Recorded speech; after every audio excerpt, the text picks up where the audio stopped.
26/11 মুম্বাই হামলার মাস্টারমাইন্ড ঘনিষ্ঠ জঙ্গি আবু কাতালের মৃত্যু। জম্মু কাশ্মীরে একাধিক হামলার মাস্টারমাইন্ড এই আবু কাতাল। লস্করে তৈবার মোস্ট ওয়ান্টেড জঙ্গি আবু কাতালকে হত্যা করল অজ্ঞাত পরিচয় দুষ্কৃতীরা। পাকিস্তানের ঝিলামে এই হত্যাকাণ্ড ঘটে। ক্যান্সারে নেই আর ভয়, NCRI হবে এর জয়। আপনাদের ভরসা নেতাজি সুভাষচন্দ্র বোস ক্যান্সার হসপিটাল। 26/11 কাণ্ডের মাস্টারমাইন্ড হাফিজ সাইদের ঘনিষ্ঠ সহকারী ছিল আবু কাতাল। দীর্ঘদিন ধরে ফেরার ছিল এই লস্কর জঙ্গি। জম্মু কাশ্মীরে একাধিক হামলার মাস্টারমাইন্ড এই আবু কাতাল এবং মুম্বাই হামলার অন্যতম মাস্টারমাইন্ড ঘনিষ্ঠ জঙ্গি আবু কাতালের মৃত্যু হলো। পাকিস্তানের ঝিলামে এই হত্যাকাণ্ড ঘটেছে বলে জানা গিয়েছে। 26/11 কাণ্ডের মাস্টারমাইন্ড হাফিজ সাইদের ঘনিষ্ঠ সহকারী ছিল এই আবু কাতাল। ভার্চুয়াল বৈঠক থেকে উত্তরবঙ্গে বিশেষ নজর দিলেন অভিষেক বন্দ্যোপাধ্যায়। জলপাইগুড়ি জেলায় ডাবগ্রাম ফুলবাড়িতে সবচেয়ে খারাপ ফলাফল করেছে তৃণমূল। তার মানে বুঝুন কি কাজ হয়েছে। জলপাইগুড়ির দলীয় নেতাদের উদ্দেশ্যে বার্তা অভিষেক বন্দ্যোপাধ্যায়। বালুরঘাট বিধানসভা এলাকার নেতাদেরকে তীব্র ভৎসনা করতে পিছপা হলেন না তিনি। এরই পাশাপাশি কোচবিহার থেকে বিধানসভা নির্বাচনে একেবারে টার্গেট বেঁধে দিলেন তৃণমূলের সর্বভারতীয় সাধারণ সম্পাদক। যা নিয়ে ইতিমধ্যেই শুরু হয়েছে রাজনৈতিক চর্চা। বছর ঘুরলেই দুয়ারে বিধানসভা ভোট। এই প্রেক্ষাপটে শনিবার ভার্চুয়াল সাংগঠনিক বৈঠক করলেন অভিষেক বন্দ্যোপাধ্যায়। বিশেষ বার্তা দিলেন উত্তরবঙ্গের দলীয় নেতাদের উদ্দেশ্যে। যে উত্তরবঙ্গ বরাবরই বিজেপির শক্ত ঘাঁটি বলে পরিচিত।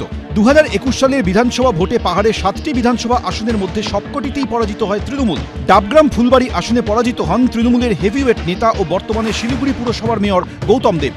সূত্রের খবর, শনিবারের বৈঠকে অভিষেক বন্দ্যোপাধ্যায় বলেন, জলপাইগুড়ি জেলায় আমরা সব থেকে খারাপ ফল করেছি ডাবগ্রাম ফুলবাড়িতে। 314টির মধ্যে 277টি বুথে তৃণমূল 50 ভোটের বেশি ভোটে হেরেছে। তার মানে বুঝুন কি কাজ হয়েছে। সবচেয়ে খারাপ হয়েছে নকশালবাড়ি আর তারপর ডাবগ্রাম ফুলবাড়ি। তো সেটা তো দল পর্যালোচনা করছে বিভিন্ন স্তরে। এটা দলের যেভাবে অভিষেক বন্দ্যোপাধ্যায়, সুব্রত বক্সী আজকে ডাইরেকশন দিয়েছেন, সেটা গভীরভাবে পর্যালোচনার ব্যাপার আছে। সমস্ত রিপোর্ট নিয়ে যেভাবে পর্যালোচনা করেছে আজকে অভিষেক বন্দ্যোপাধ্যায়, বক্সিদাও ছিলেন, প্রত্যেকটাই তাদের স্ক্যানারে আছে, সেইভাবে ব্যবস্থা হবে। আজকের মিটিংটা তো একটা প্রহসন মাত্র। উত্তরে কামতা, দক্ষিণে মমতা একসময় স্লোগান ছিল, আর উত্তরবঙ্গের মানুষ ওনাদেরকে মুখ থুবড়ে ফেলেছেন।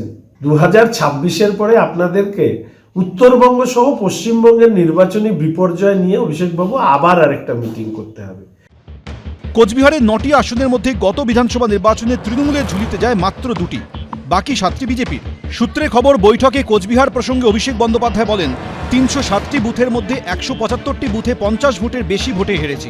মাথাভাঙার 276টি বুথের মধ্যে 154টিতে 50 ভোটের বেশি ভোটে পরাজিত হয়েছি।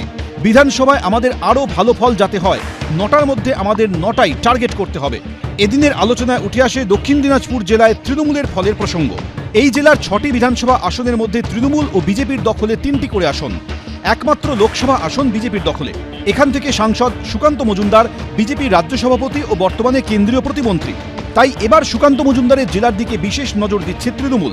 সূত্রের খবর, এদিনের বৈঠকে বালুরঘাট বিধানসভা আসনের দলের ফল নিয়ে অভিষেক বন্দ্যোপাধ্যায় বলেন, 199টি বুথের 181টি বুথে 50 ভোটের বেশি ভোটে পরাজিত হয়েছে তৃণমূল। লোকাল নেতারা কি করছে? গঙ্গারামপুর বিধানসভা নিয়ে অভিষেক বলেন, 238টি বুথের মধ্যে 141টিতে আমাদের হারের ব্যবধান 50 ভোটের বেশি। দক্ষিণ দিনাজপুরের যে সমস্ত বুথগুলো আমি উল্লেখ করছি, দরকার হলে বুথ সভাপতি চেঞ্জ করবেন অঞ্চল সভাপতিদের সঙ্গে কথা বলে।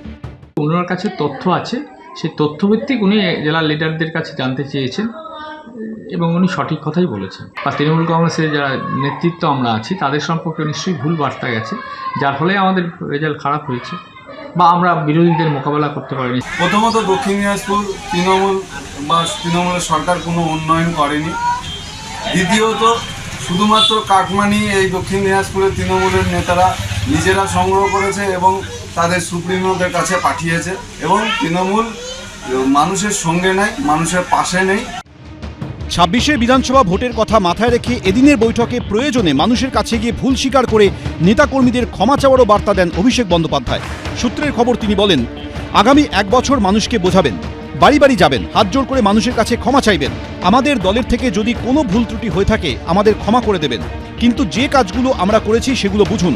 কত আর্থিক বঞ্চনা, লাঞ্ছনা, অবহেলা, প্রতিকূলতার পরেও আমরা এই কাজগুলো করেছি, মানুষকে বোঝাতে হবে।